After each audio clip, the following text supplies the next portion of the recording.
Баршаңызға қайырлы күн достар, менің каналыма қош келдіңіздер. Бүгін сіздермен бірге ерекше әдіспен балық қууруды үйрететін боламын. Өте дәмді, әлі қытырлақ ұнмен емес клярда дайындайтын боламыз. Ол үшін видеоның соңына дейін қарап менімен бірге болыңыздар.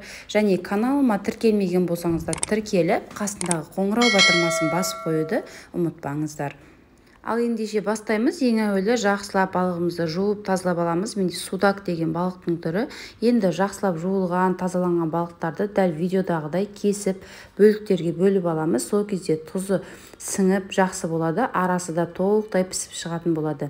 Міндетті түрде дәл осылай арасын жақсылап кесіп алыңыздар. Енді балықтарымызды кесіп болғаннан кейін үстіне тұз, татымына қарай қара бұрыш қоссаңыздар болады. Жақсылап барлығын араластырып, 1 сағат көлемінде тұзы сіңгенше жақсылап қалдыратын боламыз. Қалауларыңыз бойынша приправа қосып жіберсеңіздер де болады. Енді балықты қуыру үшін ұнмен емес, кляр дайындайтын боламыз. Ол үшін 2 жұмыртқаны саламыз ыдысымызға. Балықтың көлеміне байланысты негізі 1 жұмыртқа салып, жартысын пайдалансаңыздар болады, егер балықтарыңыз аз болса. Үстіне суымызды құйып, одан соң ұнымызды салып, қоймалжың болғанша жақсылап араластырып барамыз.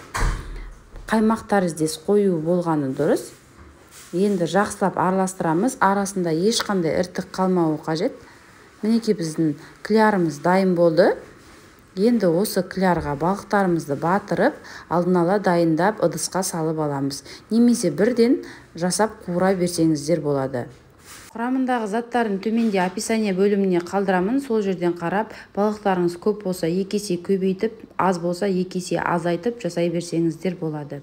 Дәл осы әдіспен міндетті түрде жасап көріңіздер, өте керемет шығатын болады. Ұнға қарағанда осылай жасаған өте дәмдірек болады. Достар, менің каналымда түрлі тағамдардың, түрлі тәттілердің рецептісі бар. Каналыма тіркелмеген болсаңыздар тіркеліп, қазақша контентті қолдап, лайк басып, пікір қалдыруды ұмытпаңыздар.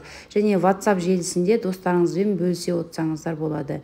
Мінекей малынған балықтарымызды қызып тұрған табада майға қуырып аламыз. Жақсылап 2 беті қызарғанша қуырамыз. Орташа отта қуырамыз, себебі қатты отта қуырсаңыздар сырты күйіп, арасы піспей қалуы мүмкін. Сондықтан орташа отта қуыратын боламыз.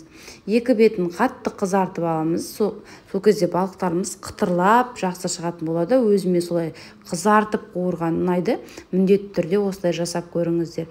Және де бұл жасаудың артықшылығы, майларыңыз қатты күйіп, иісі шықпайды, және де майдың түсі былғанып кетпейді. Сол күйінде таза болып тұрады. Мінекей достар, міндетті түрде осы әдіспен жасап көріңіздер. Сіздерге ұнайды деген сенімдемін. Біздің отбасымызға қатты ұнады. Міндетті түрде дәл осы менің рецептіммен жасап көріңіздер. Видеоны соңына дейін қарағандарыңызға рахмет. Сіздермен болған Нұрия Амангелді. Келесі видеода жолыққанша қош сау болыңыздар. Назарларыңызға рахмет. Қазақша контентті қолдап, лайк басып, пікір қалдыруды ұмытпаңыздар. Сіздерге көп рахмет.